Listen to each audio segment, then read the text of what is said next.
Hello everybody, welcome to another video. Today I'm going to be doing sort of a combined unboxing and review from mart, which is a Japanese proxy service. So the first part of this video is just going to be me talking about my experience with mart, and then the second part will be me actually unboxing. So I'm just going to take this out of the bubble wrap first, and then I'm going to get into my thoughts of the entire service. Okay, so first of all, this is not sponsored in any way. I just decided to try it out for myself after seeing a few people here on YouTube having used mart and having positive experiences. But the people I had seen use it were all American or North American, so the experience of a North American collector is very different than the experience of a European one. So I decided to try it out, and I will now give my 2 cents. So yeah, basically to start out with, the site is very similar to Thankyou. It is very easy to use, very similar in use to Thankyou. You can order through them, like search on their site for items, or you can search on Mercari and then send links to them to order, like very similar to what you do on Thankyou. The service fee on mart is also very similar. It is 300 yen. Thankyou has 250, but they sort of even out because mart actually doesn't accept PayPal. They only accept payment through Stripe, so they take the money directly from your card.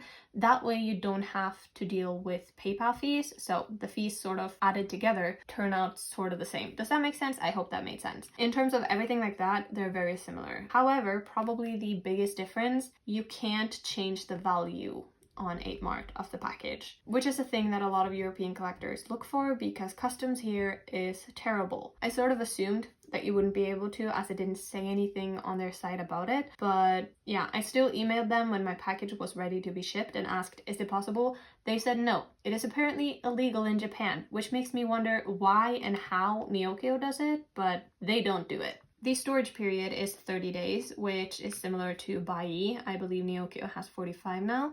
But basically, if you have over 15 listings, you have to pay fees for the storage. So that is why there are quite a few things in the stack, because I ordered 15 things and then shipped out once they got there. So yeah, I will say they were very good with handling like cancellations and stuff. I had one item that I ordered which got cancelled because the seller sold to someone else before they could secure it. So that was quite easy. They had the money back to me in like 2 days, I think. So very easy, very simple. They notified me very quickly as well. Talking about notifications, they don't notify you very well throughout the process. When you have ordered something, the like icon beside it will say await local shipment immediately. And I believe they have like a color system. So if the tag with the status is yellow, that means they haven't started trying to buy it. If it's blue, that means the process is started. But when it has changed to blue, it'll say await local shipment until it is at their warehouse. So basically, you will never know when they have secured it until it is at their warehouse. I didn't like that. You can request to know the status of the item, but that costs an additional 300 yen. So I didn't do that, wouldn't do that, but yeah, that kind of annoyed me a little bit, but like it's not the biggest thing in the world, but also not great. Probably my biggest gripe with the site was the fact that they basically didn't let me choose which shipping provider I wanted, which courier I wanted. Because when you have packed everything, you have your items ready asking to be packed, they ask you if you want them to choose what shipping provider or if you want to choose it for yourself. If you want them to choose, you choose if you want them to optimize it for speed or price. Basically, the fastest possible package or the cheapest package. I chose to tell them a preferred courier and I chose Japan Post. I don't remember if I chose EMS or ePacket, but Japan Post. And then later I found out that Japan Post has suspended all mail to Europe, so they don't send to Europe right now, and therefore they couldn't send with Japan Post, which is understandable. Don't get me wrong, I'm not mad at them for that. But when my preferred shipping option wasn't available, they just chose a different one. and they chose UPS. I would not have chosen UPS of the options that were left because I have a personal vendetta against UPS. All European collectors can probably like relate with one courier that they just hate. Mine is UPS. I hate them with my entire heart and soul. I always get customs from them. And since I couldn't change the value, I'm assuming there will be a letter, like an invoice with customs in the next few days. So I will update you on that in the pinned comment if I do get customs. So yeah, I'm expecting it because they didn't let me change the value. I've noticed that when you change the value, you can basically choose whichever courier and you won't get customs. But if you don't change the value, Japan Post will very rarely give you customs. DHL, UPS, and FedEx, always, every single time. So I wouldn't have chosen them, but out of the three, UPS was my last choice. And when my original option was not available, they didn't let me choose. They didn't even notify me. They were just like, no, we're shipping it with the UPS. Have fun with that. So I have rambled long enough. My concluding thoughts are that if you are an American or Canadian collector, or from another country that doesn't have to deal with a lot of taxes and import customs, go for it. 8mart is a great option. But I'd say for European collectors, I'd probably stick with Japonica Market or just Neokyo and not using Mercari, using Rakuma instead, because you can't store that many things, so you can't combine everything and save on shipping. You can't choose a courier, technically, and you can't change the value. And overall, I just say that it isn't worth it then, because you risk getting a lot in customs every single time. But yeah, those were my thoughts on 8mart. If you have any questions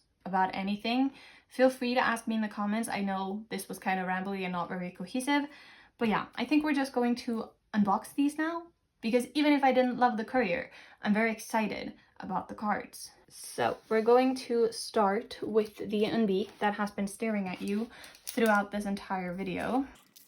I decided, as I mentioned in my last video, I think, that I want to collect all cards for NB's new comeback. So this is one of them. Where can I can open it there, right there. Nice. So this is just one of her album cards. It is number 16. I think it's really pretty. One of my favorites. Very happy to have that. I think we're going to do it like this instead, so I can like lay out all the cards. Nice. Next, we have this Yosang, which we can open like this. So I believe these are all the cards I need to complete my Yosang collection. So we have Cotton Candy Yosang, this Z version Yosang, this Z version Yosang, and then this one is the last A version one I need, and then I don't think I need these three. So they will be up for trade or sale. Then next I have this Twice set. These are just two Soooo I cards that I needed. Or I only needed one of them, this one, for my Summer Nights OT9 set. And I've been looking forever, literally everywhere. So I thought, why not just get it in a set and then I can trade or sell the other one. So that's what I did. So these are the two cards. I don't need this one, but I did need this name border one. Really, really pretty. One of my favorite Soooo I cards. I've been looking for this for literal ever, so I'm very, very, very excited to finally have it. The other Soooo I will be up for trade or sale very soon. Then I have this set of Taehyung cards. So this one I will not take out. It is his Plus U or TU card from Magic. I don't collect these, but it came in the set, so I'm just going to keep it in the plastic for now. But these two I did indeed need. So they are the Arcadia and Sanctuary photo card versions from Magic. So they just look like this. Finally have them, finally making some progress on Magic. I think I'm missing 3 cards now, which isn't too bad. So yeah, my camera cut out and I don't know where. So I'm just going to go through the cards that I opened while that didn't film. So I have this set of Mina cards. So I have this one, which I need for my OT9 set, and this one, which I don't need, but it came in the set. So yeah, same thing as with the Soooo I cards. So that means my OT9 set will be complete in my next storing video. And then I also opened this set of Inna cards while my camera cut out. So I have 2 of Inna's regular Beam of Prism album cards, which I still needed. So that means she is complete for album cards. And I also have her lenticular, which I didn't need anymore, So that will be up for sale or trade very soon. When I noticed my camera cut out, I was about to open this one. Escape Together Yeonjun. A moment of silence. I have been looking for this card for a decent price for literal ages. I finally have it.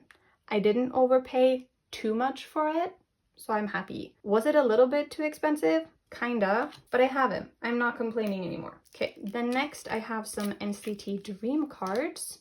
So I believe this has 2 digipack cards. Yeah, this just came with Jimin and Chanla's digipack cards. I only needed Jimin's digipack, but it came in a set with Chanla, so I decided to just get it because it was a very good price. So once again, Chanla will be up for trade or sale very soon. Also, can we take a second to just appreciate this card? Hello, the digipack cards were so cute for glitch mode, like on a whole other level. Then we have some more Twice. This also came in a set and I just decided to get both. So this card I don't need.